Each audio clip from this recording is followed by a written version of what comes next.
안녕하세요. 범어민 해안의 대표 변호사 신동호, 그리고 해안의 미모의 변호사님, 박혜영 변호사입니다. 그리고 그 감정평가사 자격증까지 갖고 있으면서 재건축 재개발에 일가견을 갖고 있는 우리 변호사님. 네, 공대 변호사라고 합니다. 네.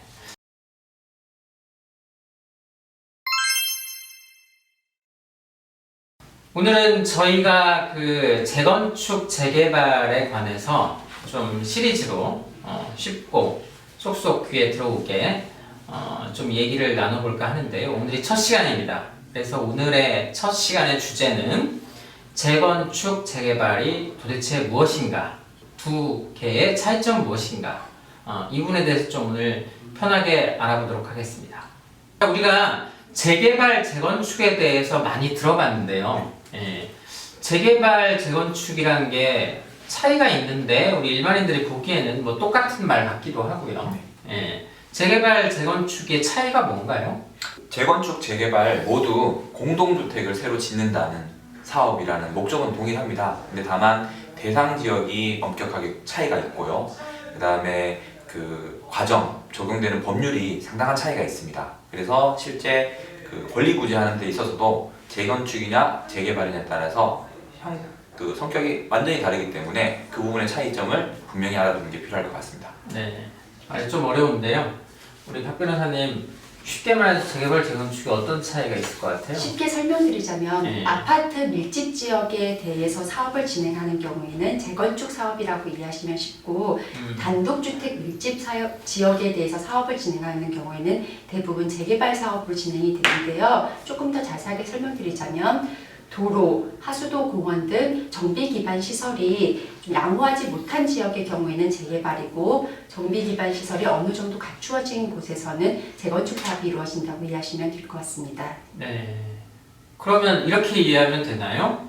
재개발은 기반 시설이 안 돼 있어서 전체를 다 부수고 다시 짓는 거. 네. 재건축은 기반 시설은 돼 있으니까 주로 이제 주택이나 건물 이런 것들만 다시 짓는 거, 이렇게 이해하면 맞을까요? 그래서 재개발 같은 경우에는 재개발, 재건축 둘 다 노후하거나 양호하지 못한 주택을 신축한다는 의미도 있지만, 재개발은 그에 더불어서 정비 기반 시설을 좀 추가한다는 그런 것도 추가될 것 같습니다. 네.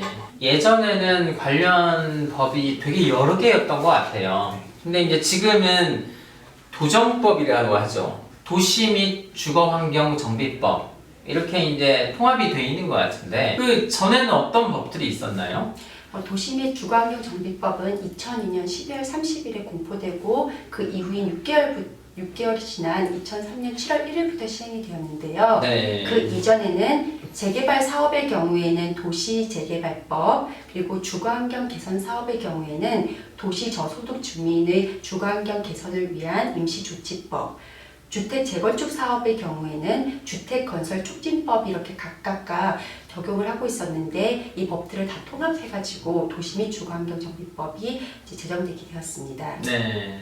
지금 이제 도정법이라고 하는 도시 및 주거환경정비법으로 이제 통합이 돼서 이 법에서 이제 주로 규율을 하는 거군요. 네, 그렇습니다. 네.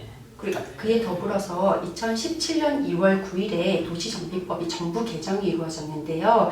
그러면서 기존의 도시정비법에 적용을 받았던 가로주택 정비 사업과 정비구역 아닌 구역에서의 소규모 재건축 사업의 경우에는 빈집 및 소규모 주택 정비 사업에 관한 특례법에 적용을 받게 되어서 도시정비법의 적용 대상이 좀 줄어들게 되었다고 이해하시면 될 것 같습니다. 이 재개발, 재건축이 얼마나 많이 이루어지고 있는 거예요? 지금 현재 국토부에서 지금 데이터베이스화 작업을 하고 있는 걸로 알고 있고, 네. 전국에 재개발, 재건축 단지가 2,000여 개 이상 진행되고 있다고 알고 있습니다. 네. 그리고 뭐 가장 큰 곳으로 생각하면 당연히 서울의 한남 3구역이라는 곳인데 면적이 무려 12만 평이 넘어갑니다. 그리고 한남동에 있는 곳이요? 예, 한남동에 있는 곳이고, 네. 거기에는 이제 조합원 수가, 참여 인원 수가 3,800여 명 정도 되고요. 거기가 재개발이에요? 예, 재개발이고 제일 네. 큰 구역으로 알려져 있습니다. 사업비만 해서 7조, 평생 못 버는 돈 7조, 7조가 들어간다고 하고요. 그 재건축도 옛날 아파트 단지, 즉 그 주공 아파트라고 불리는 큰 단지들이 가끔 있는데요. 그 주공 아파트 같은 경우에는 서울의 반포주공 1단지라고 해서 거기에도 지금 면적이 약 한 25,000여 평 정도 되는 규모의 큰 재건축 사업이 이루어지고 있습니다.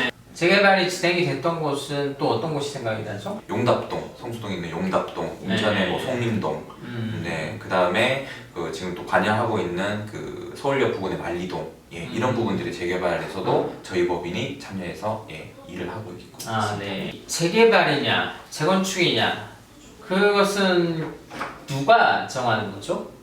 1차적으로 그 관할 지자체에서 결정한다고 보시면 되고 네. 지자체에서 결정하기 전에 이제 주민들이 충분한 의견 수렴을 할 수도 있는 것 같습니다. 근데 네. 말씀대로 학교, 도로, 그다음에 이런 그 기반 시설이 잘 정비되어 있으면 이제 재건축으로 그다음에 그렇지 않고 지금 지역 전체가 낙후되어 있는 구도심이다, 옛날 지역이다라고 하면은 큰 사업 구역을 묶어서 재개발 사업으로 진행을 하고 있습니다. 네.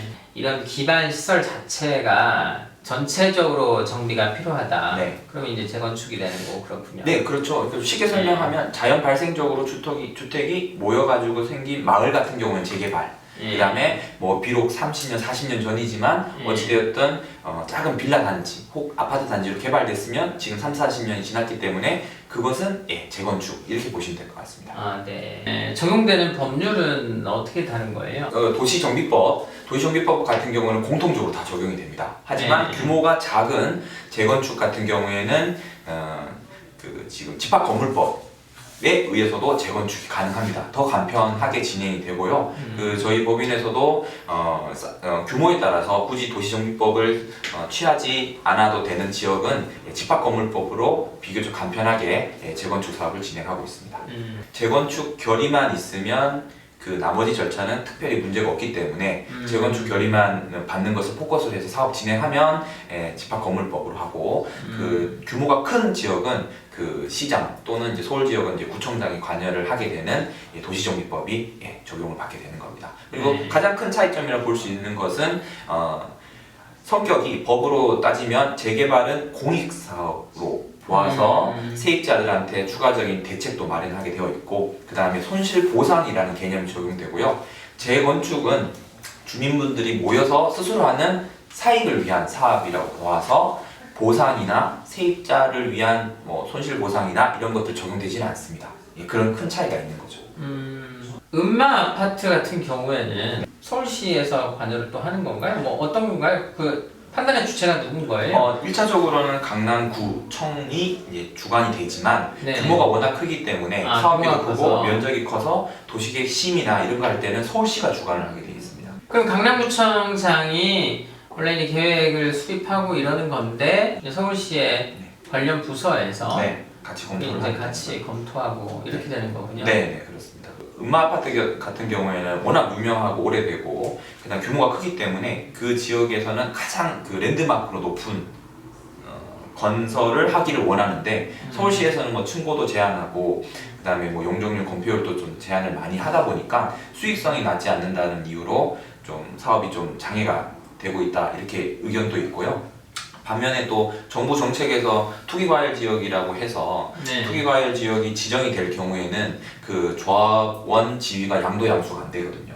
지금 그렇죠. 그렇기 때문에 그 조합 설립 대기 그 양도양수를 위해서 조합을 설립하지 않는 측면도 있다고 보입니다. 또 서울에서 어디가 투기 과열지구죠? 서울은 뭐 대부분 다 투기과열 대부분. 지역이라고 보시면 될 것 같고 뭐 성남, 안양, 뭐 과천 이런 지역들은 대부분 다 지정돼 있다고 보시면 될 것 같습니다. 그럼 투기 과열지구로 지정이 되게 되면 조합이 설립되고 나면 조합원 지위를 양도양수가 지금 할 수 없는 거군요. 네, 그 부동산 자체를 거래를 금지하는 것은 아니고 예. 그 부동산을 사고 팔았을 때 조합원의 지위가 넘어가지 않기 때문에 예. 기존 그 새로 그 부동산을 사더라도 아파트 입주권을 못 받는 그런 결과가 있는 것이죠. 그래서 음마 아파트 같은 경우에 추진위가 결성되고 10몇 년이 됐음에도 불구하고 조합이 아직 설립이 안 된 거군요. 네. 예. 구청장하고 서울 같은 경우에 구청장하고 서울시하고 네. 의견이 대립되면 누가 판단 주체인 건가요?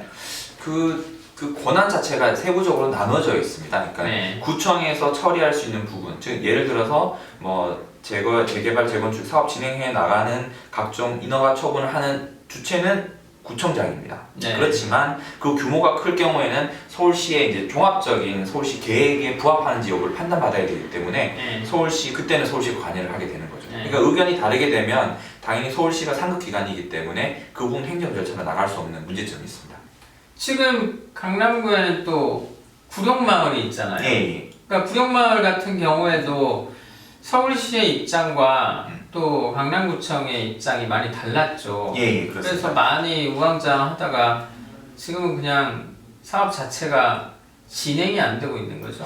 예, 진행이 상당히 더딘 걸로 알고 있고 네. 그것은 이제 재개발 재건축하고 좀 더 다른 이제 공용 수용 방식이라 그래서 그 사업의 주체는 일차적으로 SH공사에 있는 것으로 알고 있습니다. SH공사가 사업을 진행하는데 그 토지주들이 참여할 수 있는 그 환지 방식으로 하느냐 아니면은 그 사업 그 토지주가 참여를 하지 못하고 사업 시행자가 오로지 사업만을 할 수 있는 그 공용 수용 방식으로 하느냐 아니면 혼용 방식으로 하느냐 여기에 대해서 서울시 강남구 지주분들 사이에 엄청난 이견 대립이 있었던 걸로 알고 있고 그 지금은 이제 그런 의견이 최종적 정리는 아직 안 된 걸로 알고 있고요. 그 지역은 그러니까 옛날부터 주택이 적법한 주택이 모여 있는 것들이 아니라 좀 과거에 아주 맞아, 재밌는- 모어가 모어가 되게 건물 촌 많죠. 그렇게 해서 저희가 이제 옛날에 뭐 3, 40년 전에 이제 그 철거 대신 그 다음에 이제 자리를 못 잡으신 분들이 모여서 이제 힘을 합쳐서 이제 마을이 형성되어 있는 그런 곳이라고 알고 있습니다. 그리고 이제 재개발 재건축의 차이로서 네. 그 세입 거기에 새들어 살고 있는 세입자 대책이 있느냐 네. 이런 부분에서 차이가 있죠. 예, 그렇습니다. 그 재개발 같은 경우에는 그 공익을 위해서 어쩔 수 없이 하는 사업이다. 그래서 세입자분들이 쫓겨나는 거에 대한 보상을 하게 됩니다. 그러니까 예를 들어서 세입자분들에게는 이제 주거용이다라고 하시면은 이제 주거 이전비, 그다음에 이사비 이런 부분들의 보상이 지급되고요. 그다음에 영업하시는 분들에게는 영업 보상이라는 그 대책이 지급이 됩니다. 재건축 같은 경우에는 공익 사업의 성격이 아니라 그 주민분들이 사익을 도모하는 사업이다 이렇게 봐서 그런 앞서 말씀드렸던 그런 대책이 적용되지 않습니다. 다만 네. 최근에는 뭐 재개발과 재건축의 차이가 없는데 왜 이제 세입자를 보호하지 않느냐 이런 목소리 때문에 몇몇 국회의원들이 재건축에서도 세입자들을 보호하자라는 그런 입법안이 발의된 것으로 알고 있습니다. 아직 통과는 안 됐고요. 네. 이게 이제 투자의 측면에서 보면 재개발 같은 경우에는 투자를 하게 되면 이제 그 세입자의 이주비가 나오니까 그 이제 이 재개발 쪽에 투자를 한 매수인 같은 경우에는 이제 처음에는 돈이 더 들어가는데 이제 그 부분은 그 투자비를 이제 그 이주비나 이런 걸 통해서 약간은 회수할 수 있는 그런 효과는 있겠군요. 그렇습니다. 그 투자자 관점에서 보면 그 재개발이다라고 하면 세입자에 대한 대책이 있기 때문에 세입자를 그 사업 밖으로 이주를 시키는 그런 과정이 조금 더 좀 수월하다 생각하실 수가 있을 것 같고 반면에 이제 재건축은 그런 책임들이 오롯이 이제 집주인한테 있기 때문에 네. 집주인이 좀 부담이 좀 커질 수는 있을 것 같아요. 네. 예. 재건축 재개발 사업이 진행됨에 따라서 이제 그 반대를 하는 사람들이 있을 수 있는데요. 네. 그런 경우에 강제적으로 그 수용할 수 있느냐 네. 이런 데에서도 차이점이 있죠. 네, 그렇습니다. 큰 차이 중에 하나인데 네. 그 재개발 같은 경우에는 일정 비율의 사업 토지 등 소유자가 찬성을 하면 반대하신 분들도 강제 조합원이 됩니다.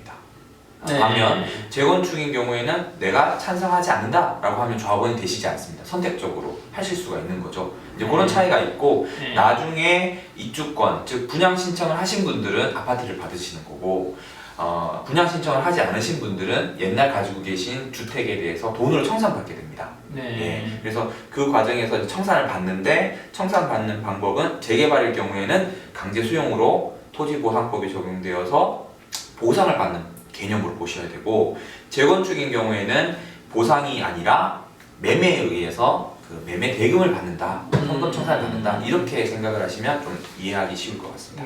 그러면 그 재개발해서 이제 강제 수용이 가능하다 이제 이런 얘기인데 그와 관련된 법률이 뭐가 있는 거죠? 네, 지금 재개발의 경우에 강제 수용을 하기 위해서 적용되는 법률로는 공익사업을 위한 토지 등의 취득 및 보상에 관한 법률이 적용이 됩니다. 네. 이 법은 어떻게 만들어진 거죠? 토지 수용제도는 이제 네. 과거의 조선 토지 수용령에 이어서 토지 네. 수용법, 그 다음에는 공공용지 취득 및 손실 보상에 관한 특례법을 거쳐서 네. 현재 공익사업을 위한 토지 등의 취득 및 보상에 관한 법률로 변천이 되어 왔습니다. 그럼 법이 여러 개가 합쳐진 거예요?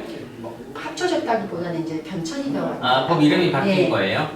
그래서 예전 좀 최근까지 보면 그 토지 보상법이라는 건 2003년도에 마무리 이제 지금 제정이 되어서 지금까지 오고 있는 것이고요. 네. 그 직전에는 그 협의로 네. 협의로 이제 주고받는 거는 공공용지 특례법이라 그래서 그 네. 법률에 의해서 취득하고 네. 그러면 이제 협의가 되지 않는다, 네. 강제로 뺏는다라고 하면 토지 수용법이라는 법이 있었습니다. 그래서 협의하고 수용 절차가 나눠서 두 개의 법률에 의해서 공익사업을 해나갔던 것이 그것이 네. 나눠져 있다라고 해서 2003년도에 통합되어서 토지보상법이라는 이름으로 지금까지 오고 있습니다.